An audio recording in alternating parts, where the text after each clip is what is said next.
Hello दोस्तों, मैं आपकी कुमकुम भट्ट नमस्ते प्रणाम करती हूँ। बहुत ही सुंदर आप लोगों के बीच में एक चुटकुला नाच गीत का रहुआ लेके आई हूँ। जैसा लगेगा आप लोग कमेंट करके ज़रूर बताइएगा। देखिए, पहले के लोग कैसे हिचकिचाते और खिचकिचाते थे एक दूसरे को जगाने और बोलने में। पहले के सास भी लोग कैसे बिरही बोलती थी, कमेंट करती थी, और ससुर से कितना लिहाजा रहता था। आज के समय में तो मॉडल युग की बहू हो गई हैं, मॉडल युग के ससुर भी हो गए हैं। एक की कमी नहीं दिया जा सकता है, दोनों की कमी है। पहले के बहू भी अच्छी थी, ससुर भी अच्छे थे। एक दूसरे का लोगों के प्रति मान सम्मान और आत्मसमर्पण रहता था। आज के समय में तो है कोई बात नहीं है, मॉडल बहू भी हो गई, मॉडल ससुर भी हो गए। कहते हैं कोई नहीं, जैसे हमारी बेटी है वैसे है। वो तो ठीक है, मान बेटी के दर्जा दिया करे, लेकिन लोक लज्जा जो मान सम्मान है उसको भी दायरे में रख करके, ये नहीं कि जीन्स पहनो सूट पहनो, बहू का सब चीज़ ख़त्म कर दो। तो देखिए, इस गाने के माध्यम से आप लोगों को समझ में आएगा कि पहले की बहू कैसे अदब में रहती थी, कैसे बुलाती थी, कैसे जो है जगाती थी।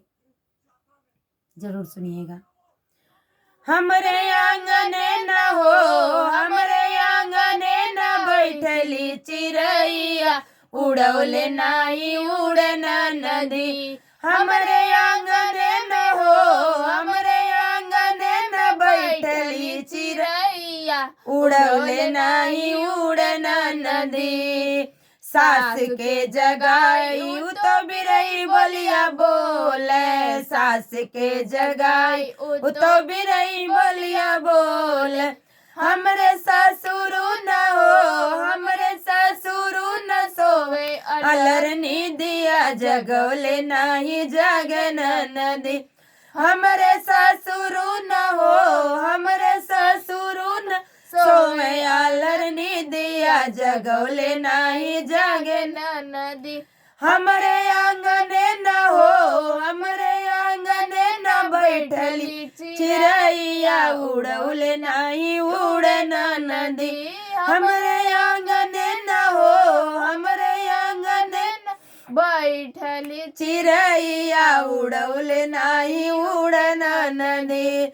हमरे आंगने न हो, हमरे आंगने न बैठे चिरैया, उड़ौले नाही उड़ना नदी। जेठनी के जगाई तो बिरही बोलिया बोले, जेठान के जगाई तो बिरही बोलिया बोले।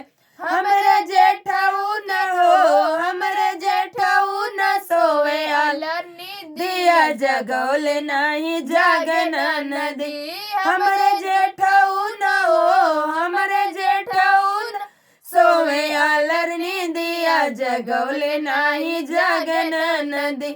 हमरे आंगने न हो, हमरे आंगने न बैठली चिरैया, उड़ौले नाही उड़ना नदी। हमरे आंगने न हो, हमरे आंगने न बैठली चिरैया, उड़ौले नाही उड़ना नदी। देवरान के जगाई तो बिरही बोलिया बोले, देवरान के जगाई तो बिरही बोलिया बोले। हमरे देवरू न हो, हमरे देवरू न सोवे, अलरनी दिया जगौले नाही जागना नदी। हमरे देवरू न हो, हमरे देवरू न सोवे, अलरनी दिया जगौले नाही जागना नदी।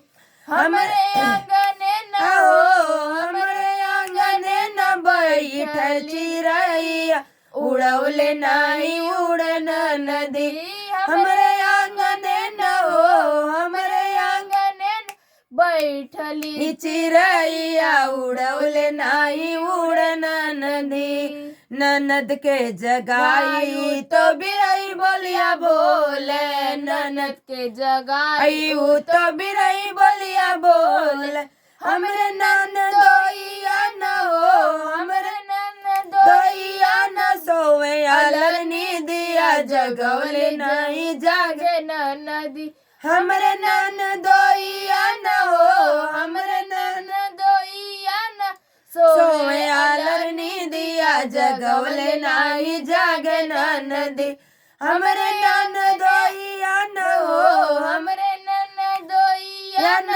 रोवयालर निदिया जगवले नाही जागन नदी। हमरे आंगने न हो हमरे आंगने न बैठली चिरैया उड़ौले नाही उड़न नदी। हमरे आंगने न हो हमरे आंगने न बैठल चिरैया उड़ौले नाही उड़न नदी। तो हेलो दोस्तों, हमारा कारवां नाच गीत कैसा रहा कमेंट करके जरूर बताइएगा। फिर मिलती हूँ नेक्स्ट वीडियो में, तब तक के लिए राधे राधे, जय श्री कृष्ण, हर हर महादेव।